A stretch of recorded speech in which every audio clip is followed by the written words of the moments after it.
Okay, guys, let's go ahead and see if we can finish this out. I'm going to try really, really hard to do it in two. Hopefully we can get there. So we ended here, Spanish-American War. I need you to circle 1898. I need you to remember the Maine.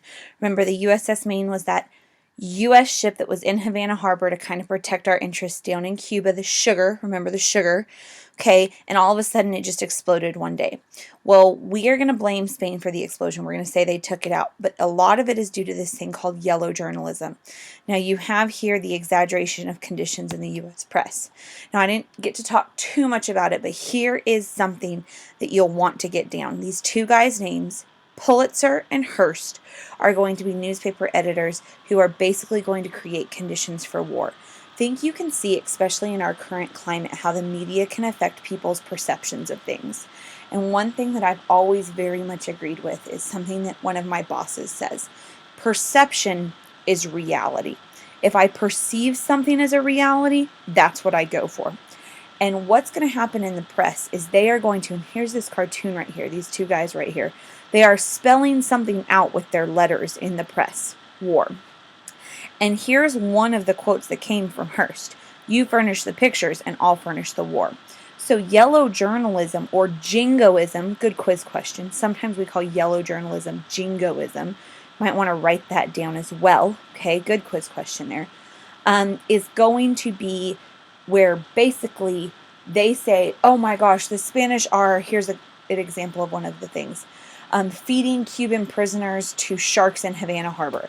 It makes all of the Americans hate the Spanish, and so when McKinley says, let's go to war, we're all like, yeah, let's go. And then we are in war. Now we go down, there's only one war, okay, a battle that you need to know. It's the Battle of San Juan Hill, and this is the one that Theodore Roosevelt and the Rough Riders are in. And it's the first and last major battle. Basically, the end of the war is what you need to remember. You need to remember Spain, okay? You need to remember the Maine is how we went to war with Spain. It's kind of nice because what rhymes with Maine? Spain. What rhymes with Spain? Maine. And basically what you see is this, unbelievable exaggeration of the Spanish killed all the men on the Maine. And while maybe that was somewhat believable, we actually find out later that, here's a good quiz question, it was because the kitchen was placed next to the ammunition supply on the Maine, and the wall in between was made of metal, and they combusted, okay, that the Spanish, or that the Maine went down. And so when you see cartoons like this brute, and it says Spain standing over the murdered Maine sailors, there, all you can see is, oh, that's how we go to war. But it would be the treaty that ended this war that would be so unbelievably important because we get access to a lot of places. Now remember, it's the Treaty of Paris, but this is the third Treaty of Paris. Remind me, might want to write this down at the bottom. The first treaty was the French and Indian War, 1763. Second Treaty of Paris was the American Revolution. And then this is the third Treaty of Paris in 1898. Now, we are going to gain access to 3 areas. The Philippines is going to be one of them. So pause this, get it down. Now, the Army sent 200,000 from San Francisco to the Philippines. On their way, they seized the island of Guam, another place we got access to due to the Treaty of Paris with Spain. We are going to win over the people by reforming their education, transportation, and healthcare. We basically say, we'll take care of you. A lot of people see it as a saying, we'll civilize you. Some people have a problem with it, some people don't. But Commodore George Dewey led this squadron to the Philippines, and this Filipino War will actually take a little bit of time to win over. But long story short, the Philippines, look at all those islands, massively important, and we gain it through the Treaty of Paris for $20 million only. Now, the Treaty of Paris basically said this. This is a pretty good slide to remember. Pause it, get it down.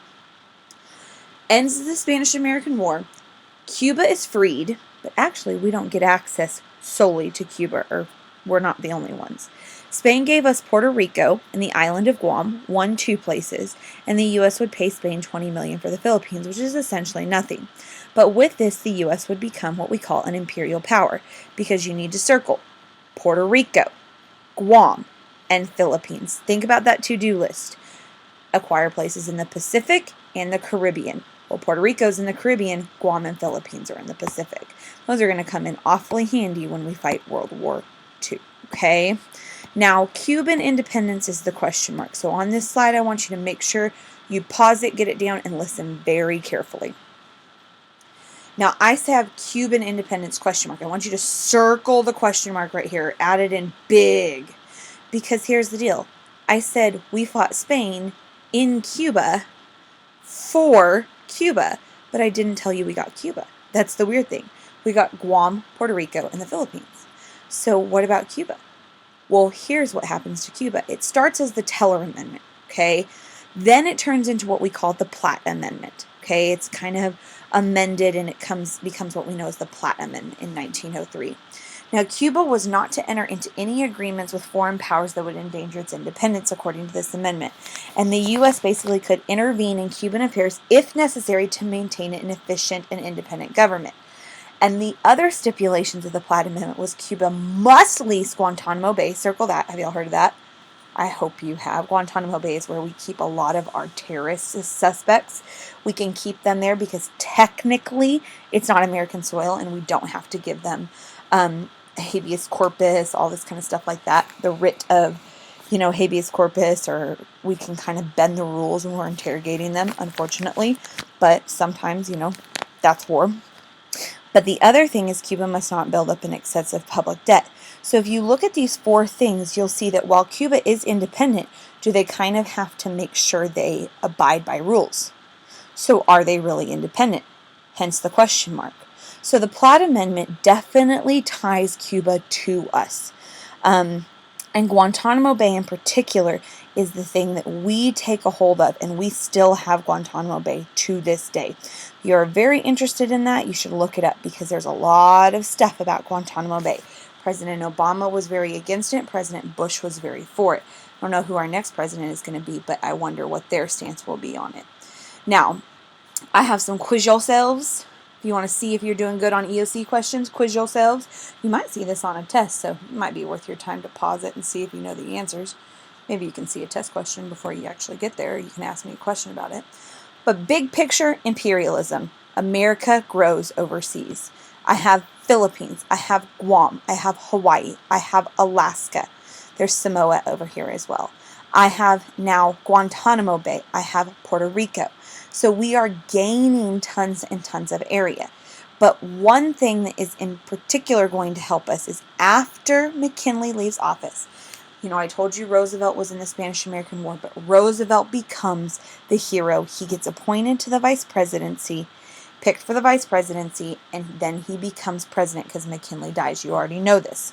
But what happens when he becomes president, besides the fact that the trusts are going to go down, he's a trust buster, is foreign policy-wise, he is going to be an imperialist president. He believes you should speak softly and carry a big stick, which basically means I'm going to be nice to you, but you're going to do what I want. He creates something called the Roosevelt Corollary, so you should have paused this and got it down. Okay, basically an extension to the Monroe Doctrine, which asserts the right of the U.S. to assert any international police power in Latin America. Remember, the Monroe Doctrine is the line across the hemispheres. You stay on your side, I'll stay on my side. Well, the Roosevelt Corollary basically says, you stay on your side, I'll police my side, and I have access to everything they have, because I want money. And this cartoon's a really good cartoon. You see, of course, Teddy Roosevelt on his ship. He is aiming the gun, which is the Monroe Doctrine, at Europe's kings because he's trying to get his hands on something in Latin America, the Republic of Santo Domingo. Because remember, land equals money. It's that simple. So the Roosevelt Corollary is saying we have access to anything we want in Latin America. Speak softly, but carry a big stick. And that is Teddy's philosophy. You've got to remember that. Basically, I'm going to be nice about it, but if you screw up, I'll beat you with my stick. Okay? And that's Teddy's personality.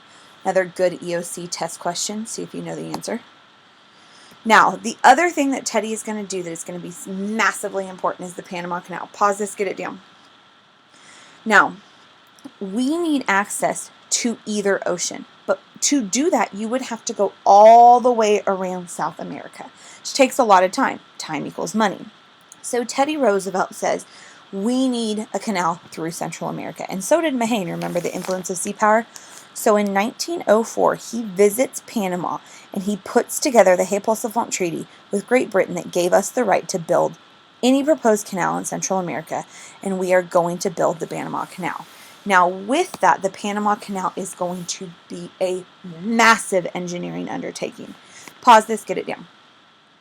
Building of the Panama Canal results in 22,000 deaths from something called yellow fever from mosquitoes.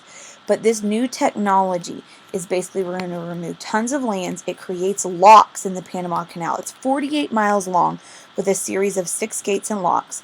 And we will start it in 1904 and we will complete it in 1914. Only 10 years, guys. That is really, really quick. It's because that technology. It took nearly 8,000 miles of the journey off of the Atlantic Ocean to the Pacific. Take a look at this. What I used to have to do all the way around, and it would take 15,000 miles, which is about 3 months. Now I just go, boop, and it takes about a month. So if I can do 1 month instead of 3 months, I can get 2 times, 3 times as much stuff there. I can sell 3 times as much stuff, make 3 times as much money. Money equals power, remember. Money and land equals power, and this is going to help us a ton. So opened up Asia in particular is what you're looking for. Asia in particular. That population will open up a ton of money. Here's some really cool pictures. Actually, there's a live feed if you Google it. Really cool of the Panama Canal, and you can see ships, a lot of cruise ships in particular. My mom and dad have been through the Panama Canal like a total of like 15 times. They're those cruise ship people when you retire. Another reason to go to college, to retire and get on cruise ships. That's what my parents do basically with all their time. Okay, so kind of cool. Oop, another EOC test question.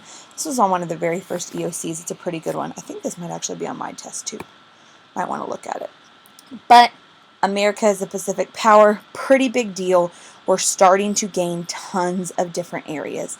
I think you have to list some of the areas.